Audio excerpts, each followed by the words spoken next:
All right, man, we're on. Hey, what's up? Yeah, nothing much. Thanks for doing this, and it's nice meeting you. Yeah. And why don't you just start off? Tell us a little bit, kind of how you first got into fitness. Yeah, well, first of all, thanks for having me on. Thanks for reaching no out. problem. So I got into fitness at a pretty young age. So all throughout high school, I was always into working out. I never really played sports necessarily, but I was always into the gym, always into either mixed martial arts or lifting weights or running or always doing something physically challenging. So at a young age, I always found fitness to be my outlet.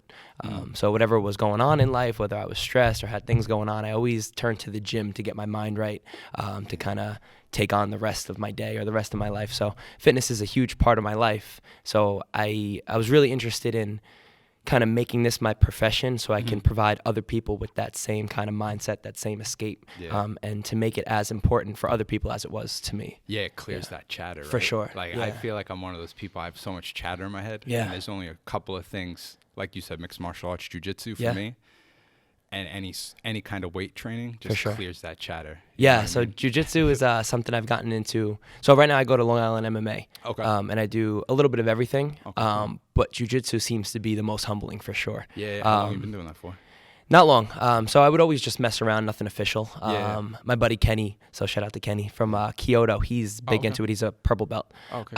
He's been to Breathe a couple times as well, and one in California too. He's been nice. there. Yeah. But he got me into it, and he's someone that I really look up to and I learn from. So I've been doing Long Island MMA for about a couple months now to really hone in on it.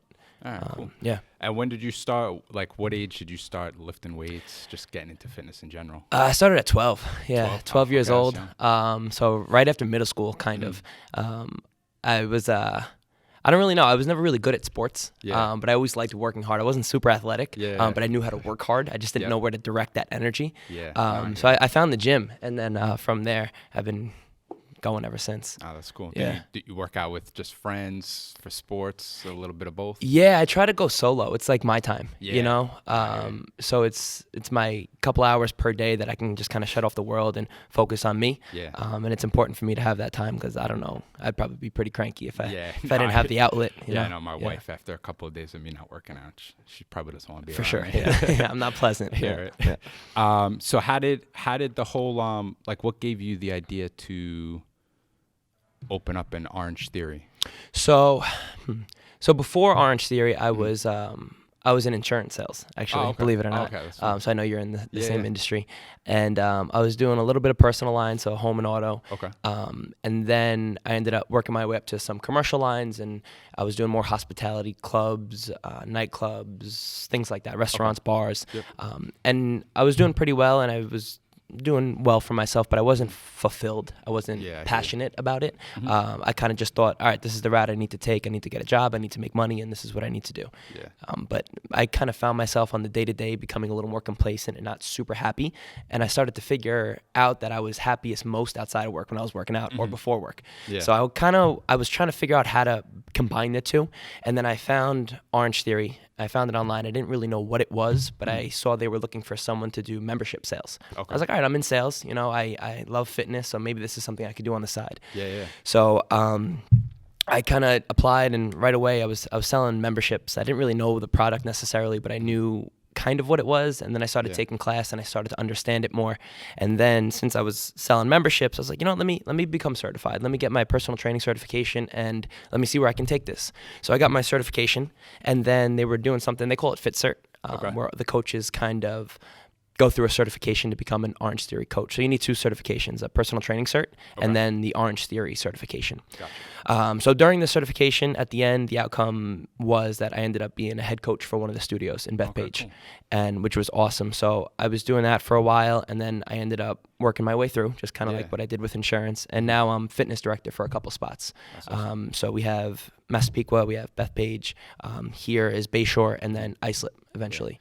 So I kind of combined my previous sales knowledge and my work ethic to my passion, and then that's kind of what it made. That's awesome. I love stories like that where people start like, you know, they start as the hostess, then they're a waiter, then they own the restaurant. You know, that's for sure. That's awesome, man.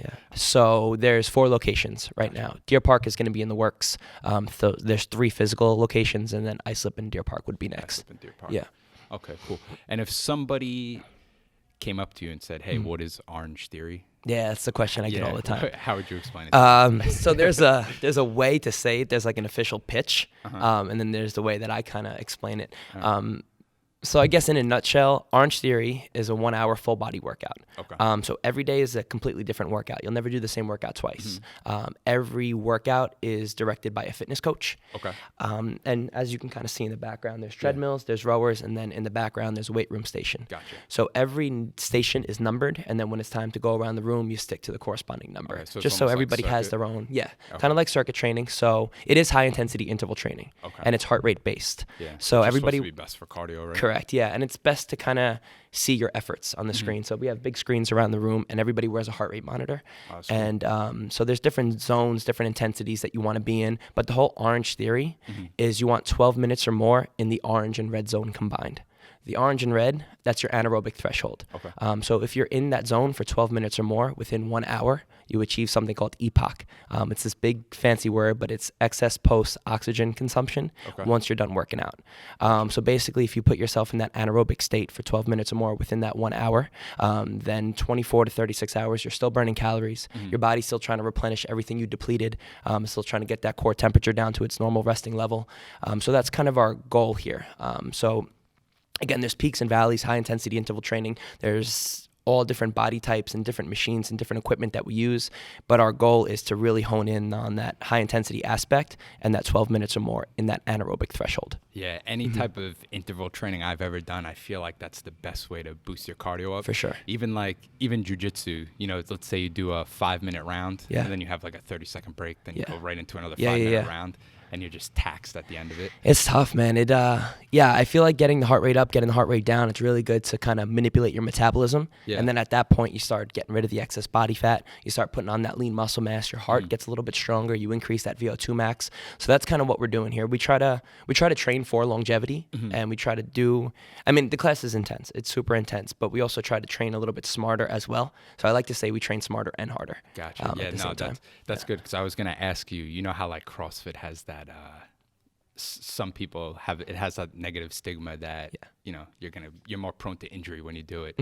So I guess just by having somebody basically watch over you while you're doing the workout, it kind of takes over that, right? For sure, yeah. That's why we invest in our coaches so much, to make sure they have the proper certifications and they go through the extensive training.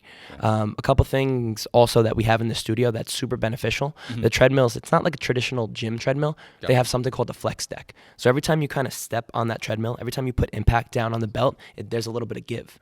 So it's really good for your joints, really good for your knees and your hips. Also on the rower, so I know a lot of CrossFit studios or gyms, they use Concept 2. These are water rowers. So there's actually water in that tank. So it's really good for your joints, really, really good for, again, just longevity. Cool. So we try to do things the right way, and we try to just set our members up for success. And then in the weight room, that's where our main focus is. So a lot of people think, there's 42 people in class, I'm not going to get one-on-one attention. The coach spends most of the time in the weight room, being hands-on, making sure everybody's using proper form, and just proper intensity. Yeah, it's smart. Selfishly, I just wanted to switch the subject a little bit. Please. Still stay on the topic of fitness, but just some stuff I saw on your Instagram I thought was super interesting. Absolutely.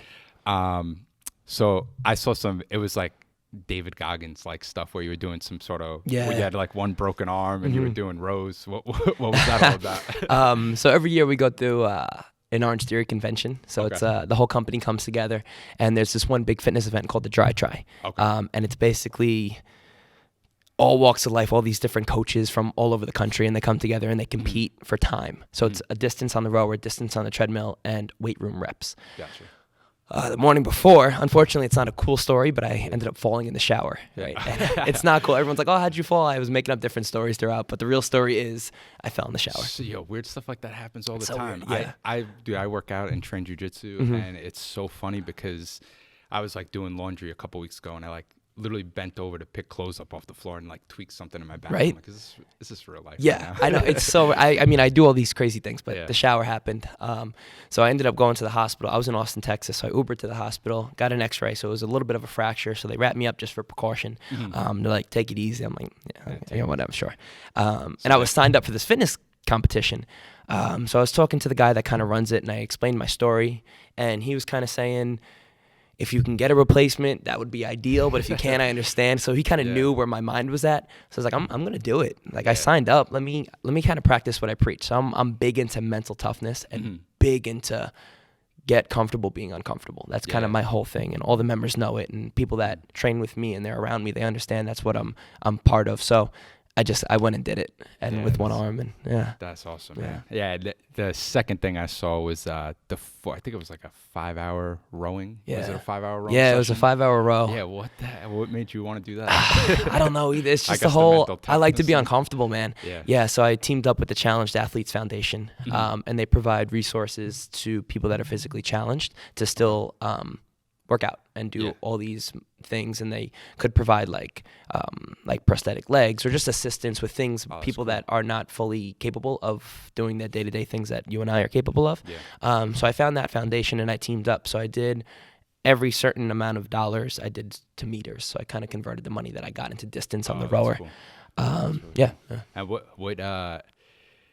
listen, I know certain people are motivated to an extent, but you're always going to hit that point where it gets tough and you're going to be like, I want to slow down, or, I could do more tomorrow. Do you have anything specifically that you tell yourself or that just like helps push you through those like real tough moments?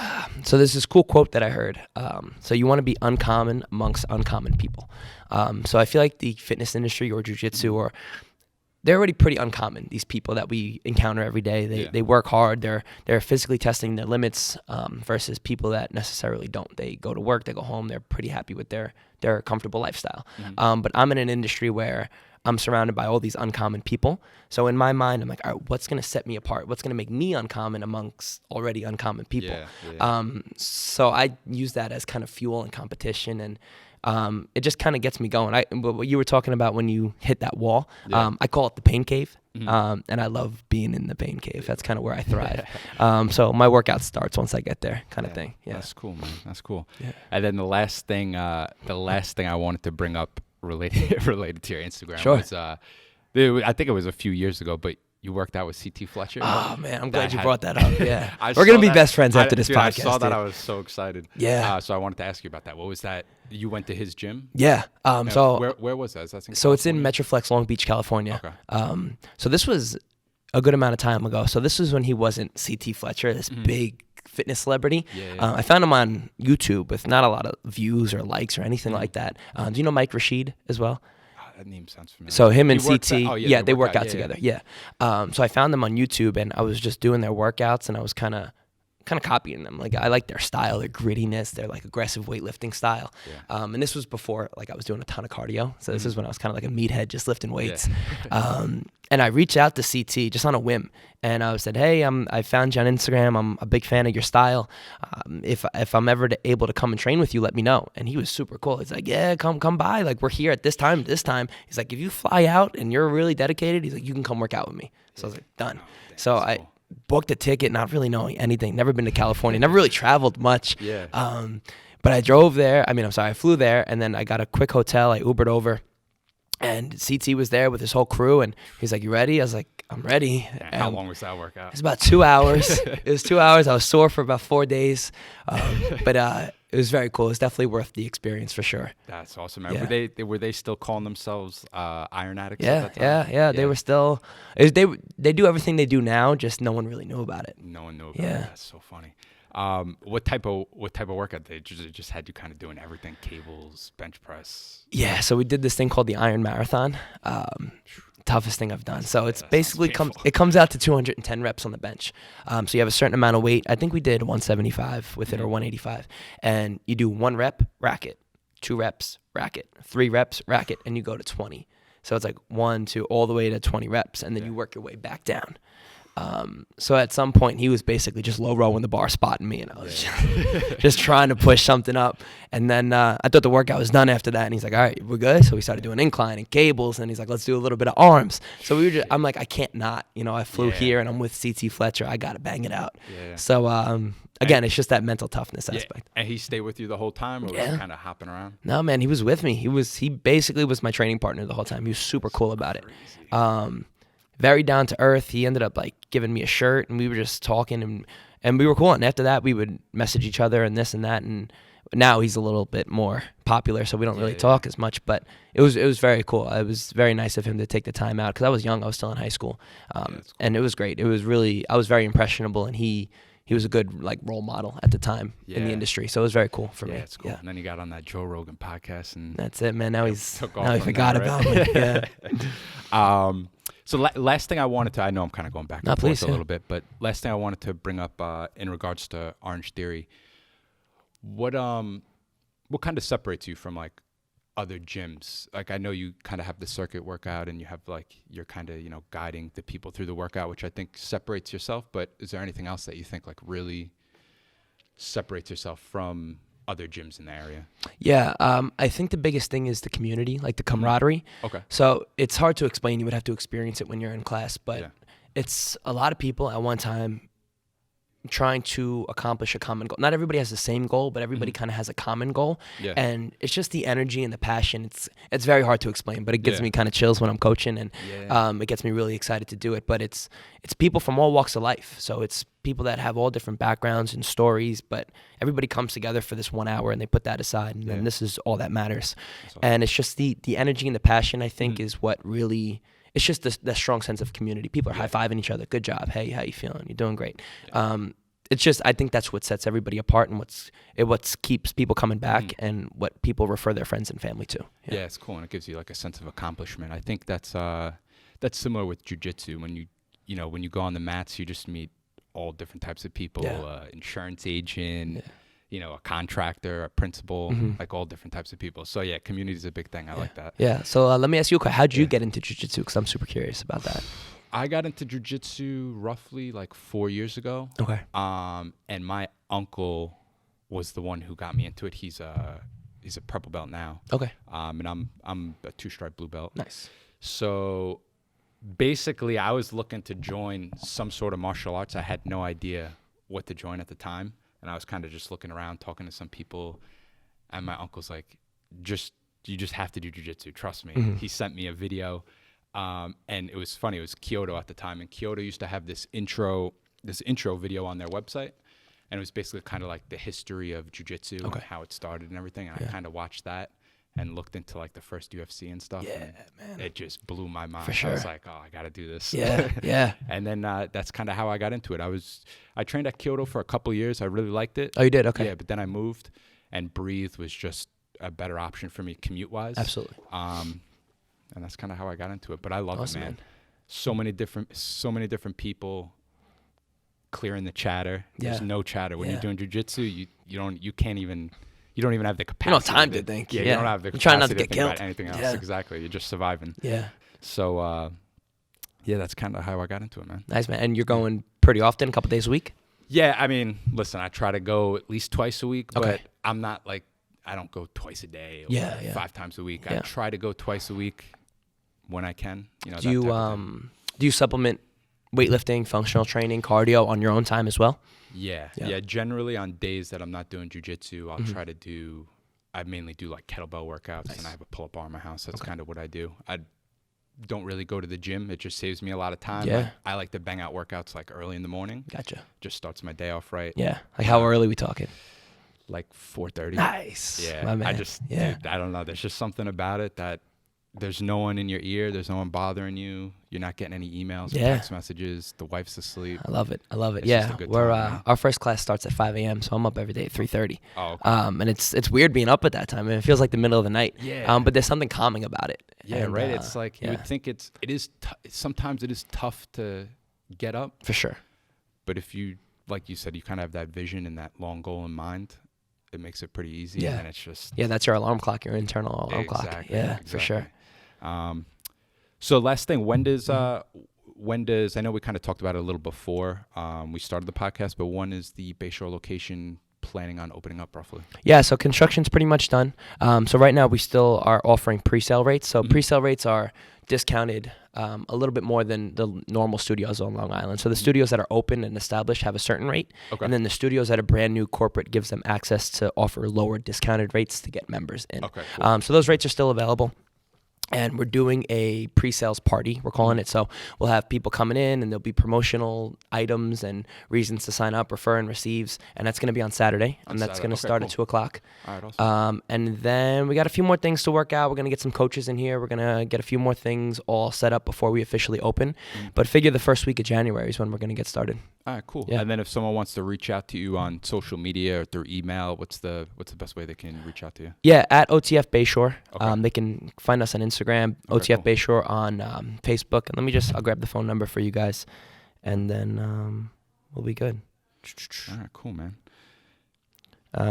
Yeah, and you can call us anytime at the studio. Best phone number to reach us, 631-954-2969. All right, cool, man. Is there anything else you wanted to leave off with? I think that's it, man. This was a great conversation. I appreciate you reaching out. It was great. I appreciate it. Yeah, maybe when we have you up and when you get this place up and running, we'll do another one. And maybe we could train too. Maybe we'll do some jiu-jitsu first, and then we'll hit a podcast. Yeah, I like cool. that. All right, man. I appreciate it. Thanks.